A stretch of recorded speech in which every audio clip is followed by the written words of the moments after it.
InsyaAllah pada hari ini saya ingin menyampaikan sedikit tadabbur ringkas surah An-Naml ayat 15, iaitu berkaitan dengan kepentingan ilmu dan jangan sombong bila dapat ilmu. Dan apa yang saya sampaikan ini adalah berdasarkan kisah Nabi Daud dan Nabi Sulaiman apabila Allah beri kepadanya ilmu. A'udzubillahi minasyaitonirrajim. Walaqad atayna Dauda wa Sulaimana ilma wa qala alhamdulillahilladzi faddalana ala katsirin min ibadihil mu'minin. Yang bermaksud, dan sesungguhnya telah kami berikan kepada Daud dan Sulaiman ilmu. Lalu mereka berkata, alhamdulillah, segala puji hanya milik Allah yang telah melebihkan kami ke atas kebanyakan hamba-Nya. Baik, kita tadabbur satu-satu. Yang pertama, Allah telah berikan kepada Nabi Daud dan Sulaiman ilmu. Persoalannya di sini, kalau kita belajar kan, Nabi Sulaiman dia ada macam-macam mukjizat yang Allah bagi kepada dia. Apa antaranya?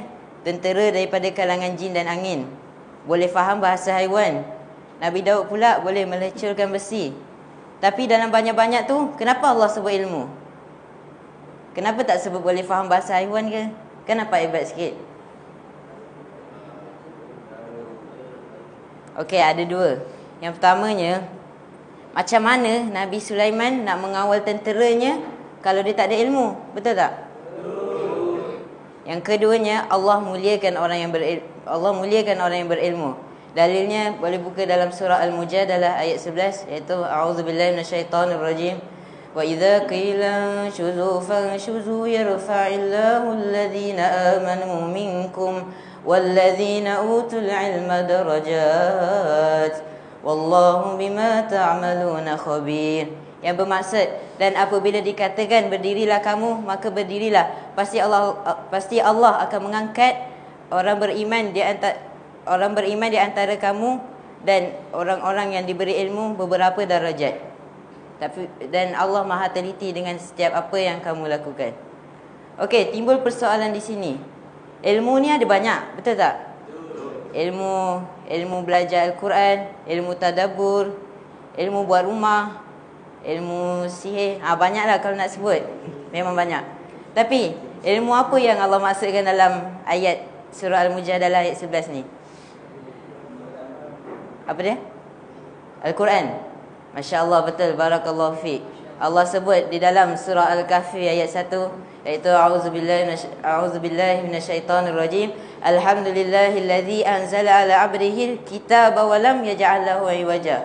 Yang bermaksud, segala puji hanya milik Allah yang telah menurunkan Al-Quran kepada hamba-Nya dan dia tidak menjadikan iaitu Al-Quran, iaitu kitab itu menyimpang.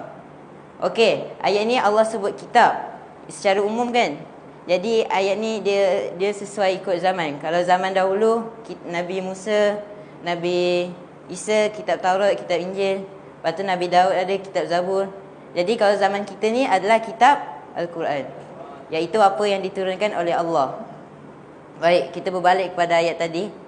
Saya nak bagi contoh di dalam Al-Quran. Contoh dalam Al-Quran, kisah orang yang berilmu dan yang tak berilmu apabila dia nampak perhiasan iaitu dunia. Apa perbezaan dia? Dalam surah Al-Qasas ayat 79 hingga 80. Saya bacakan ayat 79 dahulu, iaitu berkaitan dengan orang yang tak berilmu apabila dia nampak dunia. A'udzubillahi minasyaitonirrajim. Fakharaja ala qaumihi fi zinati. Dan apabila dia telah keluar, iaitu Qarun, kepada kaumnya dengan perhiasannya.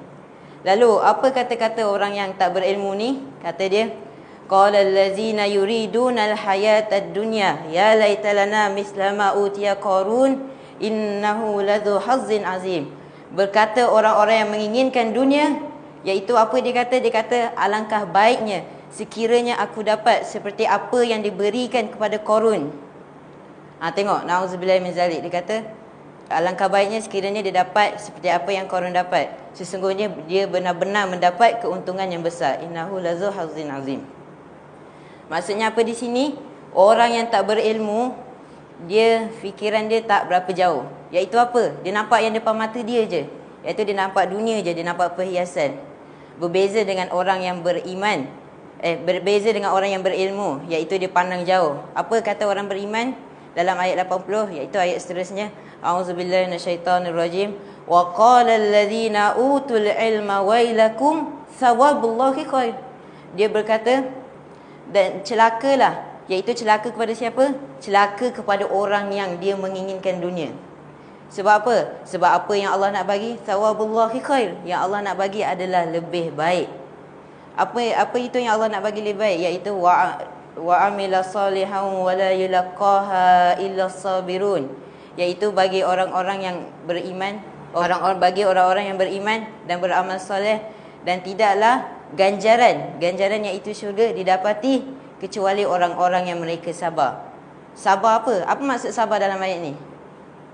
Iaitu sabar, tahan diri dekat dunia, tahan dulu. Yang Allah nak bagi adalah lebih baik, iaitu di akhirat kelak. Itulah pandangan orang yang berilmu. Dia pandang lebih jauh. Dia tak ada fikir macam tu je. Dia fikir yang kekal abadi yang Allah nak bagi, iaitu syurga. Masya Allah.